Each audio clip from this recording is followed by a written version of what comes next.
High school English essays, you're going to have to write a lot of these over your time at school, and there are some things that we can do to make sure that whether we're writing paragraphs or introductions, that when we do a lot of these essays, we're doing them all at a much higher level. And today it's introductions, so 3 things we want to do. Learn how to start an essay very, very well, learn how introductions can create a strong first impression of us and our knowledge, and how introductions can help us set up a powerful argument that is crucially on topic. Do they actually matter? The short answer is no. Generally speaking, they're not marked very much. The rest of your essay is marked a lot more. But they are a huge missed opportunity by students often because they're just a waste of lines on a piece of paper.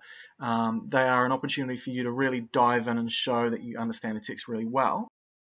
The first impressions on a marker are really, really important. They're crucial.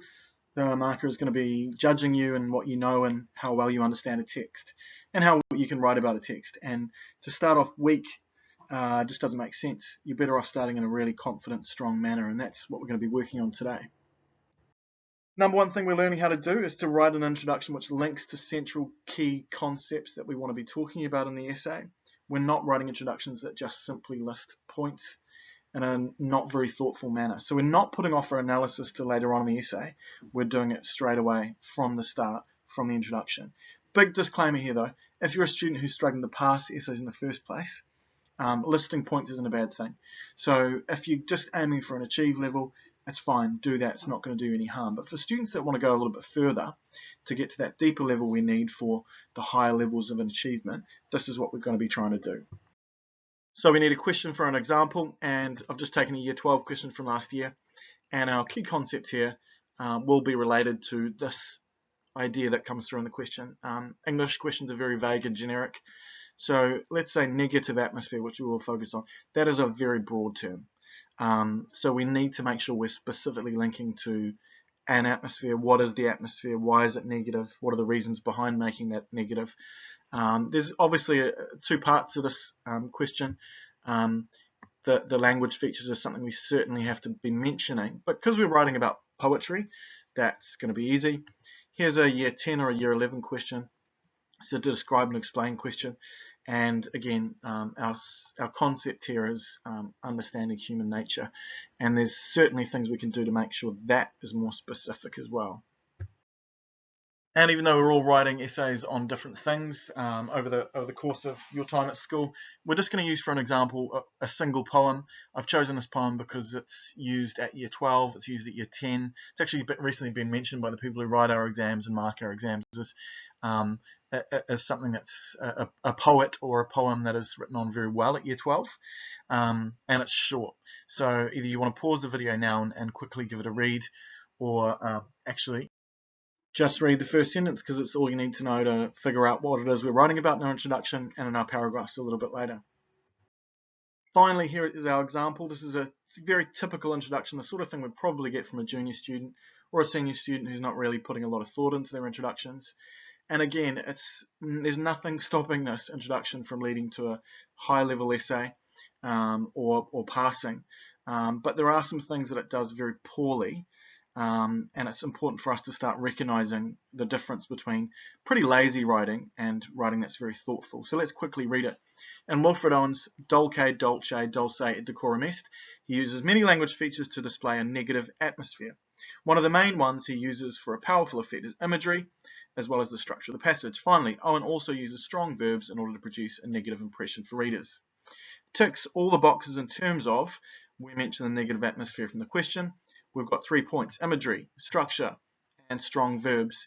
We've talked about negative impression. We've talked about powerful effect. Unfortunately, we haven't really talked about much else. So it's very important that we see that it's an introduction, but it's not actually doing much analysis at all. It's waiting for the rest of the essay to do any analysis or to show any deep knowledge at all.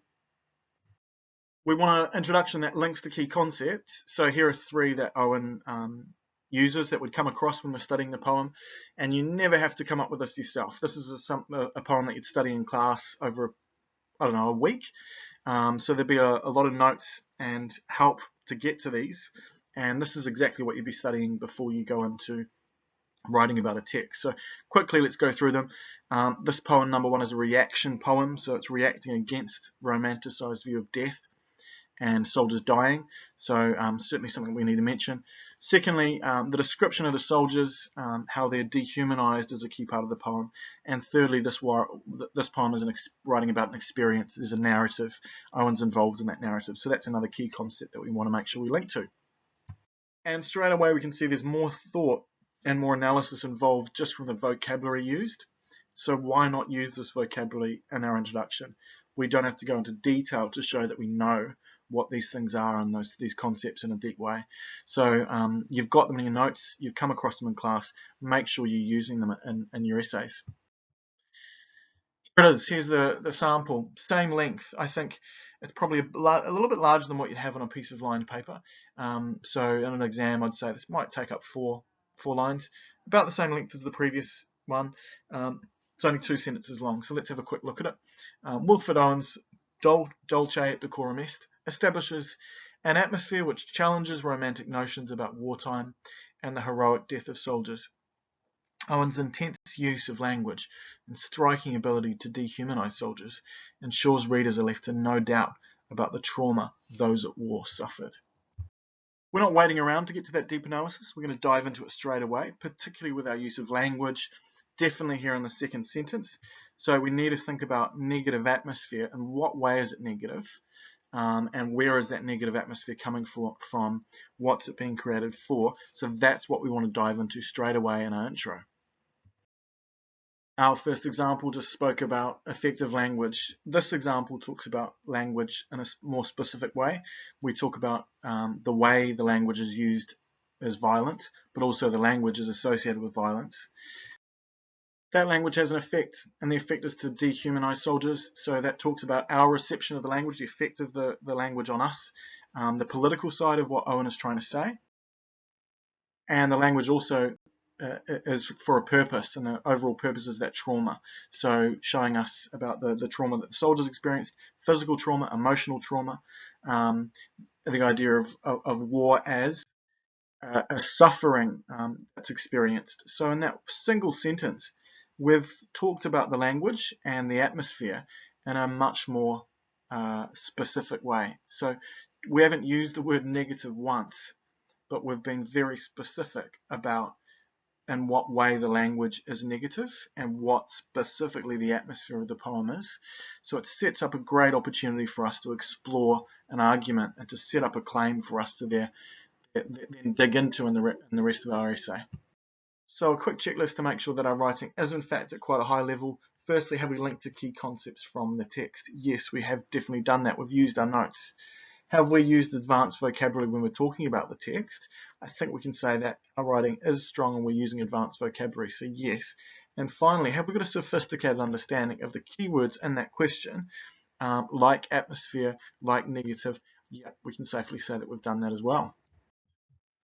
So here's a final just comparison between the two introductions that we've looked at. On the right there, that's the one that we're moving away from. You can see they're very, very similar length.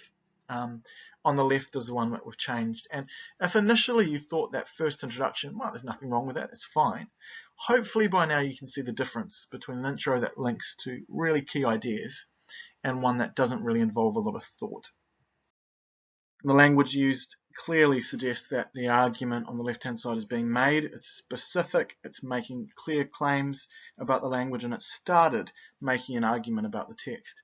Whereas the one on the right hasn't started anything yet. It's just a gap filler for an introduction before the real analysis starts in the paragraph. The goal is that we avoid doing that and we get a lot more specific and make sure we use our introductions a little bit more as we write about text, whether it's a film, a novel, a play, whatever it is. Make sure that we are linking to those key concepts as we write about a text.